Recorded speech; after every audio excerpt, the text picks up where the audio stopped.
Welcome back, everyone. This is Jennifer. And this is Iyabo. Welcome to Present Pilgrimage. Um, we have, I'm so excited about doing this with Iyabo because I feel like it's such a high level of conversation and we have so many things that we can delve into. And Iyabo has such a great way of bringing so many elements and layers and depths and helping me articulate some things that I try to say. And she says them better than I do often. But we wanted to go concrete today and talk about something very present, into the present part of the pilgrimage, Right. and very local, and also touches on some very important themes and issues going on, being talked about in our country today, and some exciting things. So that is the race for governor of Georgia.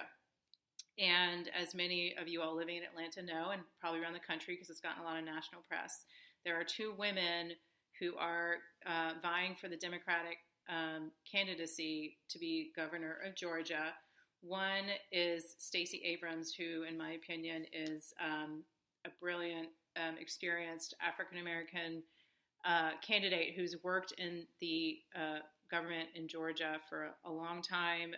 If you hear her speak, she's so inspiring and so articulate. She went to Spelman, and then she went to, she went to law school, and I can't remember where exactly she went, but I'll recall. I want to say Yale or Harvard or something. And then she started her career in Georgia. Her family history is really fascinating, and she has worked so hard and overcome her sheer perseverance and dedication, and what she talks about, how her life has been and how she's gotten to where she is just plain inspiring. I see her as a hero because of what she's done in her life and what she believes in, and stands for. And then Stacey Evans, who is a white female from northern Georgia, came from humble background, worked her way to kind of where she is, does not have as much political experience, has some similar stances on education, criminal reform, gun control, equal rights, business opportunities. So there are some similarities as far as platforms go. But I think, when we look at, and Iyabo can clarify a lot of this, a lot of the race is coming down to kind of who's going to vote for who and why. And not only from the political standpoint, but from what each woman stands for and what I believe in as a white woman, what this candidate would bring to the role of governor and would do for women in general, because there are two women. And I support Stacey Abrams because of what I just described, and because she would be a groundbreaking figure. She would make history as the first African-American female governor in the U.S. ever. And I think that's important. I do. I think it's historic. And as Iyabo and I were talking about earlier, coming from where she came to where she is now, she had to work 10 times harder than Stacey Evans, in my opinion. Maybe not 10 times, but she had to work harder to get to where she is, and to talk about what she stands for and to really follow through. And I believe in her record. So, what we were talking about earlier is that how is this going to break down in the vote? And the precursor to this is kind of the presidential election and who voted for Hillary and why, and who voted for Trump and why. So there's some similarities as far as, okay, who would a white woman vote for and why? And if Stacey Abrams wins, can she carry the office and beat the Republican candidate? If Stacey Evans wins, can she get enough votes from different populations to carry her and beat the Republican candidate? And how would that break down? That's interesting to me, and I think it's an important part of the equation. Yeah. So you are like the political person. I'm not as political, but I think a lot of that has to do, again, with my sense of not really belonging. right? And not feeling deeply, deeply invested in the whole American process like that. I vote, I do my part, but I've never been a political type person. And I think it has a lot to do also with my father studied political science and taught political science and political philosophy. So I grew up hearing all these political conversations. I'm like, why are these old people arguing all the time? Yeah. So, but because I don't like how, I think it's important that they debate, but a lot of times it descends into bad attacks. I don't like the attack part. And as we do this podcast, you'll see I'm always trying to come back to this place of love and community and bridging difference. And when I hear these kind of attacks, it bothers me. But I think it's very interesting to me that Stacey Abrams' parents, both mom and dad, graduated from Candler with, and were Methodist ministers. She told me that. And she went to Yale Law School. So here's what I know, being a woman of color in this country. For every step of progress I make in my life, it feels like my peer, a white male, makes 10 strides to my one little bitty step. Almost like he's on an escalator that just propels him there naturally, while I have to struggle uphill for my one step. And I don't say that for anybody to feel sorry for me. In spite of that, I've still managed to get to a pretty good place in my life. So I think that when I look at someone like Stacey Abrams, what I look at is what she went through to get to the place of being a gubernatorial candidate in this state, right? So for every hour of work she put in, her male counterpart probably put in 5 minutes. And frankly speaking, her white female counterpart probably put in 20 minutes, right? It's probably along those lines. So I don't want to say that Evans is not qualified or don't vote for her or anything like that. That's not the point. And I think it's important to talk about the fact that, again, when you're in the bubble and you're in the default setting and your automatic pilot is on, something in your brain says, she looks like me, I can relate to her, vote for her. Yeah. And a lot of people will call that racist. And maybe it is, but for me, I'm not interested in the label of racist for that. What I'm interested in is understanding human dynamics and how do we really get to bridge difference. There is something very automatic. When I walk into a room, I scan the room.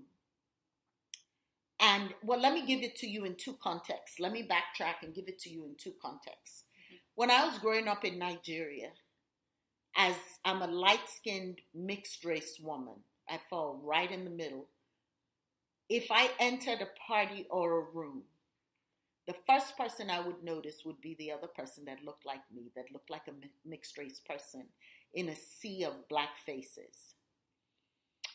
When I'm in America and I walk into a room, the first face I look for is another person of color, black, Latino, Indian, because I'm in a lot of spaces that is only white people. And there is something comforting about seeing someone that looks like you. There's a resonance that happens in our brain, right?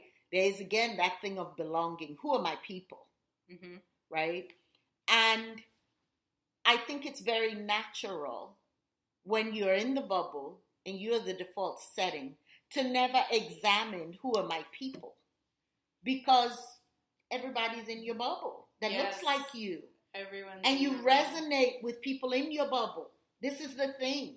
When you're in your bubble, you're going to resonate with people in your bubble. Your brain's going to be like, oh, I'm happy when I'm around that person. We belong. And here you can get into easy default voting or liking a particular candidate because your brain has hijacked your thinking capacity, right? And our invitation today is to really get you to look at Stacey Abrams as a candidate and say, I'm going to assume, A, I'm in my bubble, and I'm going to assume, B, Stacey Abrams not my people if you're a white person, right? This is not your natural person. Right. And I want you to examine her not from the bubble, but from outside the bubble. Take a step outside the bubble and think about this woman. And Georgia, you don't have to go far. This is the thing about Atlanta and being from the South. Right. There are places so close by that are outside my little bubble. Right. That Buford Highway. Buford Highway.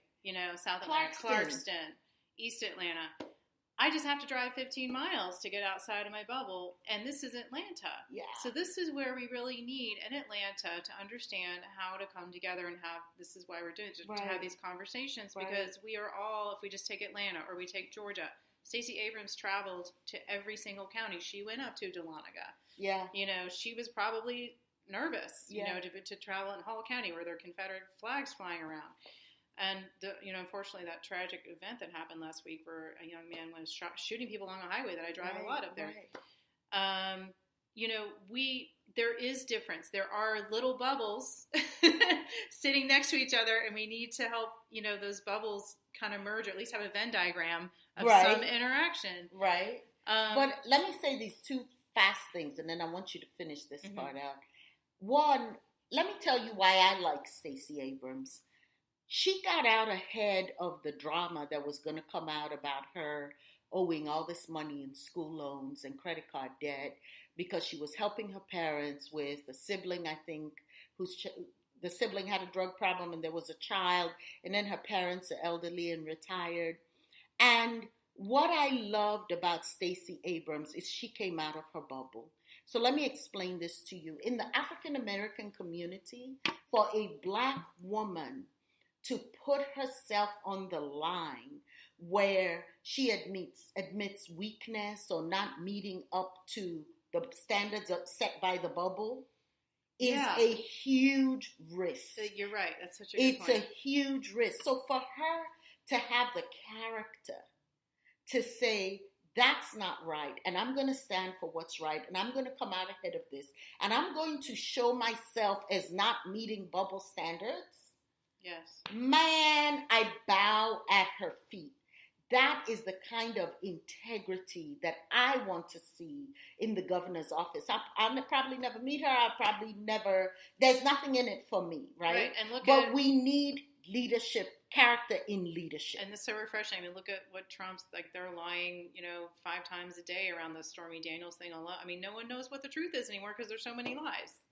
Whatever. So what I would love to, I feel like I'm always giving people homework because I'm a coach, right? So I leave people with all this homework. So when we go back to that first podcast, what's your social location, right? I want you to ask yourself, how many people that don't look like me are in my bubble? Yeah. My friends. I'm now talking about your friends, not just your bubble, but like your friends. Yeah. Do you have women of color friends? Do you have people that are gender fluid as friends?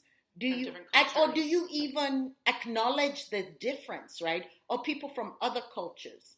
The other thing I wanted to say is this real fast. South Carolina is the first state in the United States to have a woman of color as a governor. Right. And she's from East India. Yeah. South Carolina people. Come on, Georgia. Come on. We can do this. So the other exciting thing, again, with the politics is there are opportunities. And Georgia has the most women running for offices all over the state, I think, than ever. And there are women from different racial backgrounds. And we have one of the first trans persons elected to office in Doraville, I think, in the country, in history. So, that is exciting. There's opportunity. There's an opportunity here for us to connect, get outside the bubble, because this is the time. And we